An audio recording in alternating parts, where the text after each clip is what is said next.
राजा जो साहब से भी इसमें पूछा सलमान अकरम राजा साहब, ये मैंने जो अभी खबर आपके साथ शेयर की है ये बाकायदा ओरिजिनेट की है पंजाब से, और इसके ऊपर जो हमारे जर्नलिस्ट हैं उन्होंने काम किया, और ये इंटेलिजेंस बेस्ड इंफॉर्मेशन के ऊपर जो पंजाब होम डिपार्टमेंट है उसकी इतलात के ऊपर मबनी है खबर है, और रियलिटी के ऊपर मबनी है। जो इंटरसेप्ट हुई हैं मुख्तलिफ टेररिस्ट अटैक जो रिसेंटली पंजाब में हुए हैं उसके बाद क्या करने की ज़रूरत है। मैंने 2007 की मिसाल पहले भी दी, आज भी दोबारा दोहराई है कि हमें आंखें खोल के रखनी चाहिए, इंतखाबी अमल मुतासर ना, और ख़ास तौर पर मेन लीडरशिप को प्रोटेक्ट करना सबकी ड्यूटी होनी चाहिए सिक्योरिटी के इदारों की। क्या कहेंगे आप? कि क्या कह सकते हैं, ये ज़ाहिर अफसोसनाक सूरत हाल है। और अगर ये वाकई इंटेलिजेंस बेस्ड ख़बर है और इंटेलिजेंस भी किसी सियासी मकसद के लिए नहीं पैदा की गई। देखिए, इस वक्त एक माहौल ऐसा है कि एतबार करना किसी भी चीज़ पर मुश्किल है। मैं नहीं कह रहा कि ख़बर गलत होगी, लेकिन ये एक ख़दशा तो है कि कुछ कुव्वतें इलेक्शन को फिर तातुल में डालना चाहती हैं, नहीं चाहती कि इलेक्शन हो 8 फरवरी को।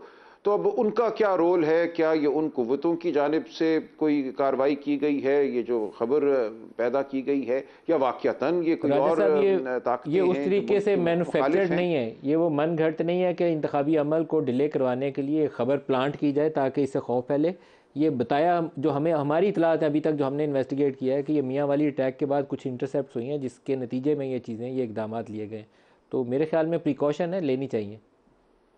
ठीक है, चलिए मान लेते हैं कि ऐसा ही है कि ये एक बाकायदा एक सही इंटेलिजेंस पर मबनी खबर है।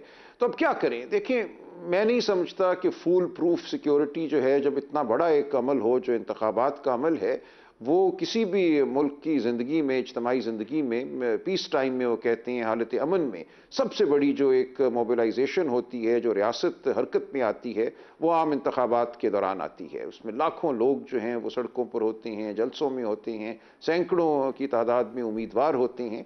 तो इसमें हर एक को तहफ़्फ़ुज़ देना तो नामुमकिन है।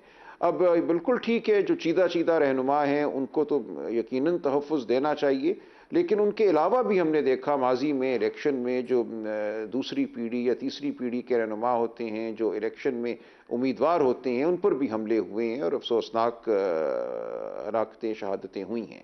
तो ये एक ऐसी सूरत है जिससे अब हम दो चार हैं, और इलेक्शन बहरहाल एक हमारी इज्तमाही ज़रूरत है, आइनी ज़रूरत है। इसके बगैर मैं समझता हूँ हम आगे नहीं बढ़ सकेंगे। तो हमें अब तवक्कुल करके, दुआ करके, मैं समझता हूँ इस अमल को आगे बढ़ाना ही होगा, और जिस हद तक तहफ़्फ़ुज़ दिया जा सकता है वो हमें देना चाहिए, और पूरी नेकनियती से रियासती इदारों को वो तहफ़्फ़ुज़ देना चाहिए। राजा साहब, आपसे मैं ये जानना चाहूँगा कि आपने अभी तज़किरा किया कि ये अल्लाह करे कि इतला दुरुस्त हो, ये सिर्फ ना हो कि इलेक्शन को आगे करने के लिए किसी ने घड़ी ना हो, आपको ये खदशा लगा एकदम से। अभी मैं देखता हूँ तो 17 लोगों ने इलेक्शन कमीशन के अंदर दरख्वास्त डाली हुई है। आज इस्लामाबाद हाई कोर्ट के अंदर एक दरख्वास्त आ गई है कि पहले वो जो अफ़गान जाली वोट अंदराज हुए हैं पहले वो खारिज किए जाए। कहीं से आपको लगता है कि वो खालिद मकबूल सिद्दीकी का बयान आ जाता है, परवेज़ खट्टक का बयान आ जाता है, मौलाना फजलुर रहमान का बयान आ जाता है कि अभी सिक्योरिटी ठीक नहीं है, अभी लोकल बॉडीज़ की एम्पावरमेंट नहीं हुई, अभी मेरी पार्टी नहीं है इसलिए टाइम चाहिए। लेम एक्सक्यूज़ हैं, लेकिन बहरहाल देर आर एक्सक्यूज़ जो इलेक्शन के डिले के लिए बात कर रहे हैं। आपको कहीं लगता है खदशा कि 8 से आगे जाने का कोई ऐसा हीला बहाना तराशा जा सकता है? देखिए, आइनी और कानूनी तौर तौर पे तो नहीं तराशा जा सकता कोई भी हीला बहाना, लेकिन ये तो बिल्कुल अब हमें नज़र आ रहा है ना कि एक ख्वाहिश मौजूद है बाज़ हलकों में, बाज़ तबकों में, कि इलेक्शन ना हो, 8 फरवरी को ना हो, और फिर पता नहीं कब होगा, गैर मुअय्यना मुद्दत के लिए मुलतवी हो जाए। तो उस ख्वाहिश का इजहार तो हो रहा है, और उस ख्वाहिश के पीछे कौन सी ताकतें हैं, फिर ये एक चहमगोई की बात होगी। लेकिन ये बात तो बिल्कुल वाज़े है कि ये कोशिश जो है अब की जा रही है कि इलेक्शन में इल्तवा पैदा किया जाए। क्या आप खुद लाहौर में इलेक्शन लड़ने जा रहे हैं? क्योंकि आज शुएब शाहीन का आया कि 46 से वो उम्मीदवार होंगे पीटीआई के। क्या आप लाहौर से इलेक्शन लड़ने जा रहे हैं सलमान साहब? देखिए, मैंने पहले भी आपके प्रोग्राम में अर्ज़ किया था कि ये बात खारिज इम्कान नहीं है, इस पे गुफ्तगू हो रही है। वो मुमकिन है कि ऐसा हो, लेकिन ये कोई हतमी बात नहीं है अभी। हतमी बात नहीं। फिरदौस बीबी, और मैं अर्ज़ कर दूं क्यों इंतखाबात ये 8 बात हो फरवरी को रही ही है, होंगे। मैं ये भी जी थोड़ा आगे अर्ज़ जान कर दूं। जी जी, कह दीजिए, कह दीजिए। जी, मैं सिर्फ गुजारिश कर रहा था। देखिए, वजह सिर्फ ये है कि चूंकि एक माहौल ऐसा है कि दहशत लोगों के दिलों में सरायत कर गई है, लोग आगे बढ़ना नहीं चाह रहे। सिर्फ इस वजह से मैं समझता हूं कि मेरे जैसे लोगों को कहना चाहिए कि हमने इस अगर जमहूरी अमल को आगे बढ़ाना है तो हमें अपने आप को पेश करना। ये जाहिर है कोई आसान इलेक्शन नहीं होगा, इसमें खतरात भी हैं, इसमें हर तरह की दुश्वारी है पीटीआई के कैंडिडेट्स के लिए बिलखुसूस। इसीलिए मैं समझता हूं कि सिर्फ अमल को आगे बढ़ाने के लिए और एक इलेक्शन को एतबार देने के लिए लोगों को आगे आना चाहिए। इसका जवाब देना एक चाहेंगे नई चाल चली जा रही राजा है साहब? और जो मैं नहीं समझती कि पीटीआई के कारकुनान के साथ इंसाफ होगा, जवाब ले क्योंकि ये जब राजा साहब, आप इसका जवाब देना चाहेंगे? पैसे वाले कादावर काला कोट पहन के ब्रेक खड़े नहीं होंगे बाजेगी। तो आम वर्कर को टिकट कौन दे रहा राजा होगा? साहब, आप जवाब देना चाहेंगे इसका? जी मुख्तसर जवाब देना चाहूँगा, कोई तफसीली बात की ज़रूरत नहीं है। देखिए ये हकीकत है कि हज़ारों की तादाद में वर्कर्स जो हैं उनको गिरफ़्तार कर लिया गया है, या वो लापता हैं या वो छुपे हुए हैं। अगर वो बाहर निकलें तो धर लिए जाते हैं। छोटे छोटे अगर कोई कॉर्नर मीटिंग या घरों में भी अगर लोगों ने मीटिंग की है तो वहाँ जाके लोगों को गिरफ़्तार किया गया है, और कुछ नहीं तो MPO के तहत लोगों को गिरफ़्तार किया गया है। एक मिनट, जो वोटर्स हैं, मैंने कहा हल्का तो बात 10 करने लाख देना। की उस पे बनता है ना, तो चंद वर्कर्स के छुपने से तो वहां पीटीआई खत्म नहीं होती ना। जी मुझे गुजारिश करने दें। तो जब एक दहशत का समा हो और उसमें जो लोग मुतहर्रिक रहे हैं सियासी तौर पे, ख़ास तौर पे वो वर्कर जो मुतहर्रिक रहे हैं, उनको एक सहमा दिया गया है, तो ऐसे माहौल में अगर कुछ लोग सामने आते हैं, ऐसा हरगिज़ नहीं होगा कि तमाम कैंडिडेट वकलाई होंगे, 8-10 लोग होंगे। हल्के तो सैकड़ों की तादाद में है, सूबाई और कौमी। तो यकीनन जो पॉलिटिकल वर्कर हैं, जो पुराने एक्टिविस्ट्स हैं, उनको बिल्कुल टिकट मिलेंगे, मुझे यकीन है इस बात का। वकला आप देखेंगे 8, 10, 12 होंगे, इससे ज़्यादा मुझे नज़र नहीं आते।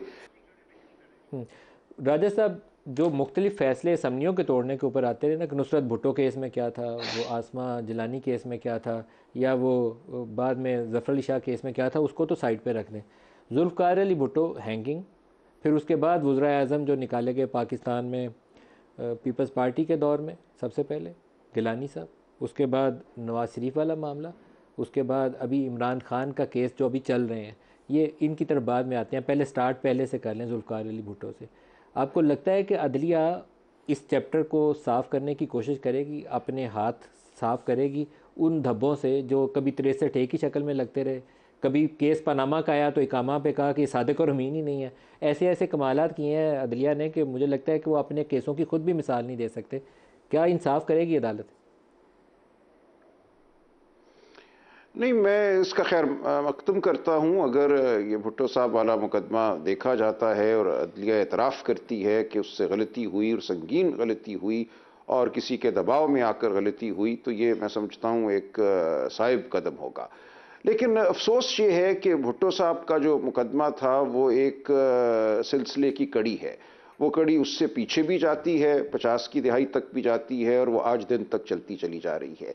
अदलिया के फ़ैसले, किसी भी सतह के वो फ़ैसले हों, ट्रायल कोर्ट के हों, हाई कोर्ट के हों, सुप्रीम कोर्ट के हों, जो दबाव में दिए जाते हैं वो किसी से छुपे नहीं रहते। वो हमें हर एक को मालूम होता है कि ये फ़ैसला क्यों हुआ और कैसे हुआ।